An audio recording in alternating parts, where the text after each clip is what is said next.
Imagine living in a world where one empire controls almost everything you know. Its armies are feared across continents. Its cities are richer than anything people have ever seen. Its roads connect nations. Its laws shape civilization itself. People believed the Roman Empire would last forever. But here is the terrifying truth. The Roman Empire was not destroyed in one day. It did not collapse because of one battle, and it was not defeated by one enemy. Rome slowly collapsed from the inside, while enemies closed in from the outside. This is the true story of how the greatest empire in the ancient world began to fall. By the 4th century AD, Roman Empire was still one of the most powerful civilizations on Earth. At its height, Rome controlled territories across Europe, North Africa, and the Middle East. Roman roads stretched thousands of miles. Roman armies defended huge borders. Massive cities were filled with temples, markets, baths, and arenas. To ordinary people, Rome looked eternal. But behind the glory, the empire was already facing dangerous problems. One of the biggest problems was political instability. For many years, Roman emperors rose and fell rapidly. Some ruled only a few months before being assassinated or overthrown. Generals fought each other for power. Armies supported different leaders. Civil wars became common. Instead of protecting the empire, Rome's leaders often fought among themselves. Every civil war weakened Rome further, and every new emperor promised stability, but rarely delivered it. Another serious problem was economic decline. Running such a massive empire cost enormous amounts of money. The government needed soldiers, roads, food services, and public services across huge territories. To pay for this, taxes became heavier and heavier. Farmers struggled. Small businesses collapsed. Poor citizens suffered badly. Meanwhile, rich nobles and corrupt officials continued growing wealthier. Many Roman leaders cared more about personal luxury than the future of the empire. Corruption spread deeply through the government. Money meant for the army was stolen. Officials abused their power. Public trust slowly disappeared. Rome still looked strong from the outside. But inside, the foundation was beginning to crack. The Roman army was also changing. For centuries, Roman soldiers were known for discipline and loyalty. The Roman military had conquered much of the known world. But by the late empire, fewer Roman citizens wanted to serve in the army. Years of war had exhausted the population. So Rome increasingly relied on foreign mercenaries and barbarian recruits. At first, this helped solve military shortages, but over time, it created new dangers. Some soldiers felt loyal not to Rome, but to their own tribal leaders or military commanders. The unity that once made Rome powerful slowly weakened. Then, a new threat appeared from the east. A fierce, nomadic people known as the Huns began moving across Europe. The Huns terrified entire populations. They attacked quickly on horseback and destroyed settlements with incredible speed. As the Huns advanced westward, many Germanic tribes fled in fear. Among them were the Goths. In 376 AD, thousands of Goths arrived at the borders of the Roman Empire, asking for protection. They begged Rome to allow them to cross the Danube River and settle inside Roman territory. The Roman government agreed. At first, This seemed like a smart decision. Rome needed more workers and soldiers, but corrupt Roman officials treated the Gothic refugees terribly. Food supplies were stolen, families starved. Many Goths suffered abuse and humiliation. The situation became explosive. Soon, anger turned into rebellion. The Goths rose against Rome. This led to one of the most important battles in Roman history, Battle of Adrianople. Roman Emperor Valens personally led the Roman army against the Goths near the city of Adrianople. Rome expected victory. For centuries, Roman armies had defeated enemy after enemy.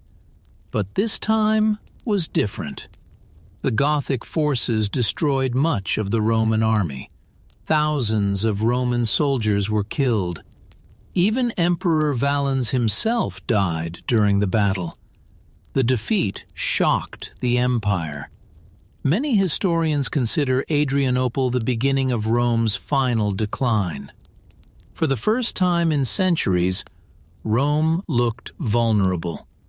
The empire that once terrified the world had suffered a devastating defeat against people it once called barbarians. After Adrianople, Rome never fully recovered. The empire became increasingly divided politically, economically, and militarily. At the same time, pressure from outside enemies continued growing.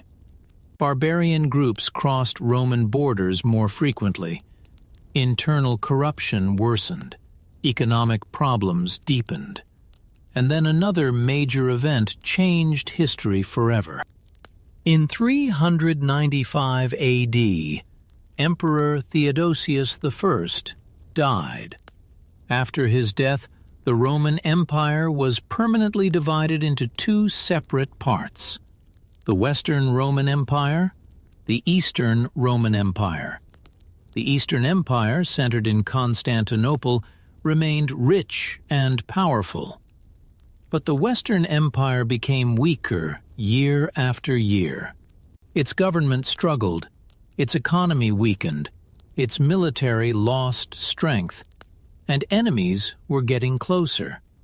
One of the most dangerous threats came from Alaric I and the Visigoths. Alaric had once worked with Rome and even served within the Roman military system. But political betrayal and broken promises pushed him into conflict with the empire. In the early 400s AD, Alaric repeatedly invaded Roman territory. The Western Roman government failed to stop him effectively. At the same time, Rome made another terrible mistake. Its greatest military commander, Stilicho, was executed in 408 AD after political accusations and fear inside the government. This decision badly weakened Roman defenses. Many barbarian soldiers who once fought for Rome abandoned the empire after Stilicho's death. Some even joined Alaric. Now the road to Rome itself was becoming open. Fear spread across the Western Empire. People began realizing something terrifying. Rome was no longer unbeatable, and the empire that once ruled the world had entered the beginning of its collapse. After the death of Stilicho in 408 AD, the Western Roman Empire entered one of the most dangerous periods in its history.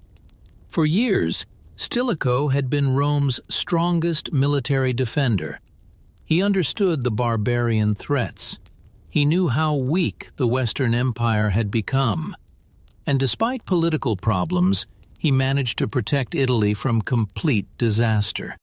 But fear and political jealousy inside the Roman government destroyed him. Many Roman leaders believed Stilicho wanted too much power. Others distrusted him because of his barbarian family background.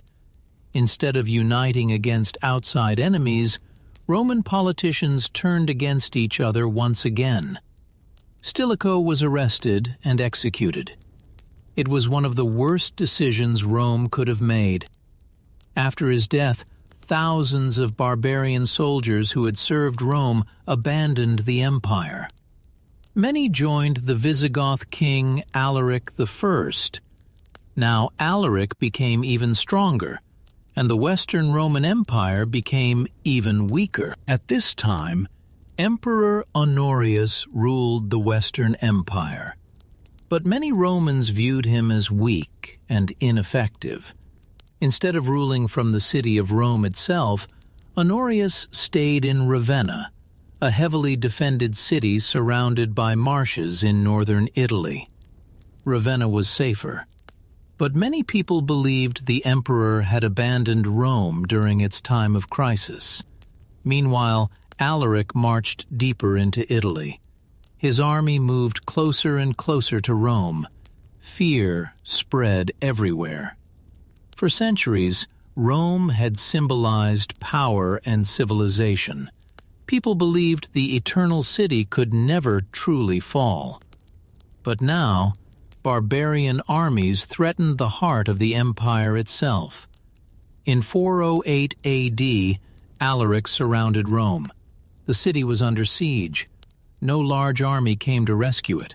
Food supplies began running low. Panic spread through the population. Inside the city, conditions quickly became terrible. Hunger increased daily. Disease spread. Prices exploded. Ancient historians described people becoming desperate for food. The Roman Senate eventually agreed to pay Alaric enormous amounts of gold, silver, silk, and other treasures in exchange for lifting the siege. For a short time, Alaric accepted the payment and withdrew. But the deeper problems remained unsolved. The Roman government still refused to fully cooperate with him politically. Negotiations repeatedly failed. Trust between both sides disappeared, and soon, Alaric returned again. By 410 AD, the situation had become catastrophic. The Western Roman Empire was deeply unstable. Political corruption continued. Military strength declined further. Economic problems grew worse. At the same time, barbarian groups continued entering Roman territory. The empire no longer had the strength it once possessed. Then came one of the most famous moments in ancient history: sack of Rome. In August 410 AD, Alaric and the Visigoths entered the city of Rome. For nearly 800 years, Rome had not fallen to a foreign enemy. Generations of Romans believed their city was untouchable. Now the impossible had happened. Ancient writers described chaos inside the city. Buildings were looted. People fled in fear. Fires burned in parts of Rome. Although the Visigoths were less destructive than some later invaders, the psychological shock was enormous. Across the Roman world, people could hardly believe the news. The city that once ruled nations had been captured. Saint Jerome famously wrote in horror after hearing the news. The city which had taken the whole world was itself taken. For many Romans, this moment felt like the end of civilization itself. But Rome's problems did not end there. After Alaric's death shortly after the sack, other barbarian groups continued attacking Roman territories. The Vandals, Suebi, Burgundians, and other tribes moved deeper into the empire. Roman authority weakened across Europe. Entire provinces became difficult to control. Britain was abandoned by Roman forces. Parts of Gaul and Spain faced constant conflict. North Africa, one of Rome's richest regions, became increasingly vulnerable. And inside the empire, political instability continued destroying unity. Emperors rose and fell rapidly. Military commanders fought for power. corruption remained everywhere. The Western Roman Empire was slowly losing control of its own territory. One of the biggest disasters came in 429 AD, when the Genseric led the Vandals into North Africa. This was a massive blow to Rome. North Africa was critically important because it supplied huge amounts of grain and wealth to the empire. Over time, the Vandals captured major territories, including the city of Carthage. Now Rome lost one of its most valuable economic regions. Without stable income and food supplies, the Western Empire became even weaker. The Roman military struggled to pay soldiers, government finances collapsed further, defense became harder and harder. The empire was bleeding slowly from every direction. Meanwhile, the Eastern Roman Empire, later known as the Byzantine Empire, survived much longer. Constantinople remained wealthy, heavily defended, and politically stronger than the West. But the Western Empire continued collapsing piece by piece. And many Romans now understood a painful truth. The greatest danger to Rome was not only barbarian invasions, it was the weakness inside the empire itself. Corruption, political chaos, economic collapse, military instability, greed, division. These internal problems weakened Rome long before enemy armies entered its cities. The invasions accelerated the collapse, but the empire had already been breaking apart from within for generations. By the middle of the 5th century, the Western Roman Empire barely resembled the superpower it once was. Its territory had shrunk dramatically. Its economy struggled. Its emperors were often controlled by military leaders or political factions. And new enemies continued appearing. One of the most feared figures in Europe was now rising to power: Attila the Hun. Soon, the Huns would bring even more destruction to the weakening Roman world, and the final collapse of the Western Roman Empire was getting closer. By the middle of the 5th century, the Western Roman Empire was collapsing from every direction. The government was weak, the economy was damaged, the military struggled constantly, and barbarian kingdoms were growing stronger inside former Roman territory. The empire that once ruled the Mediterranean world was now fighting simply to survive. And then came one of the most feared men in ancient history: Attila the Hun. Across Europe, people spoke his name with terror. The Huns were powerful nomadic warriors from Central Asia who moved rapidly on horseback and attacked with incredible speed. Entire populations fled before them. Attila united many Hunnic tribes and built a massive military force. Soon, both the Eastern and Western Roman empires faced his growing power. During the 440s AD, Attila attacked Roman territories repeatedly. The Eastern Roman Empire was forced to pay enormous amounts of gold to avoid complete destruction. Cities were destroyed, villages were burned, thousands of people were killed or displaced. Attila became known as the Scourge of God, because many believed his invasions were divine punishment. Then his attention turned toward the Western Roman Empire. In 451 AD, Attila invaded Gaul, modern-day France. This created one of the last major alliances of the collapsing Western Empire. A Roman general named Flavius Aetius gathered Roman forces together with several barbarian allies, including the Visigoths. This was an important moment in history. Rome now depended heavily on barbarian allies to defend itself. The empire that once conquered barbarian tribes could no longer survive without them. The Roman alliance confronted Attila at the Battle of the Catalonian Plains. The battle was massive and extremely violent. Historians still debate the exact outcome, but Attila's advance into Gaul was stopped. It was one of the final major military victories connected to the Western Roman Empire. But even this victory showed how much Rome had changed. The empire was no longer strong enough to fight alone. It survived only through fragile alliances and temporary cooperation. In 452 AD, Attila invaded Italy itself. Cities were abandoned as people fled in panic. Northern Italy suffered terribly. But before Attila could attack Rome directly, several factors weakened his campaign. Disease spread among his forces, food shortages increased, and logistical problems became severe. Attila eventually withdrew from Italy.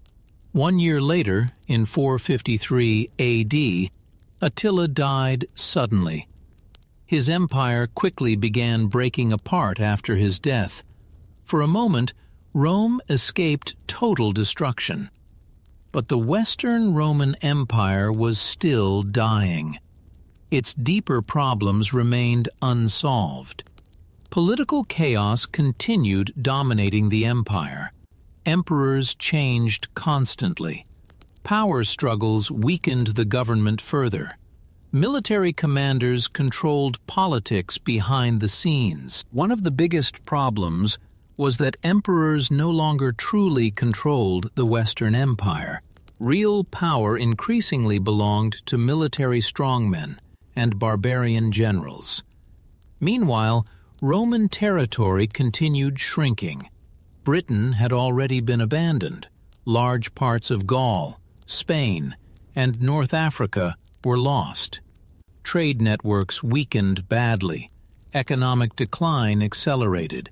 The empire still existed officially, but much of its former strength was already gone. Then came another humiliating disaster. In 455 AD, the sack of Rome occurred. This time, the attackers were the Vandals, led by Genseric. The Vandals entered Rome and looted the city for 2 weeks. Although large-scale destruction was more limited than many later legends claimed, the symbolic damage was enormous. Once again, the capital of the ancient Roman world had been violated. The idea of Rome as an eternal, untouchable civilization was disappearing completely. Across Europe, new barbarian kingdoms were rising where Roman authority once ruled. The Western Empire was no longer the center of power. Over the next 20 years, the situation became hopeless. Roman emperors became weaker and weaker. Some ruled only briefly before being removed. Others existed mainly as puppets controlled by military leaders. Finally, in 476 AD, one of the most important events in world history took place. A Germanic military leader named Odoacer removed the last Western Roman emperor from power. That emperor was Romulus Augustulus. Ironically, Romulus Augustulus was still only a teenager. After removing him, Odoacer declared himself ruler of Italy. He did not appoint another Western Roman emperor. Historians traditionally mark this moment, 476 AD, as the fall of the Western Roman Empire. But the collapse of Rome was not a single moment. It was a long process that lasted generations. Rome did not suddenly disappear overnight. Its culture, laws, language, and ideas continued influencing Europe for centuries. Even after the Western Empire collapsed, the Eastern Roman Empire survived for nearly another 1,000 years in Constantinople. Today, historians call it the Byzantine Empire. The story of Rome's fall remains important because it teaches powerful lessons. The Roman Empire was not destroyed only by outside enemies. Barbarian invasions were dangerous, but Rome's internal weaknesses made those invasions devastating. Corruption weakened trust. Political chaos destroyed stability. Economic inequality hurt ordinary people. Military dependence on outside forces created risks. And leaders often focused more on power than unity. The empire that once ruled the known world slowly lost the strength that had made it great. And when the final crisis arrived, Rome could no longer hold itself together. That is how the greatest empire of the ancient Western world slowly collapsed. Not in one battle, not in one year, but through decades of division, instability, and decline that eventually changed world history forever.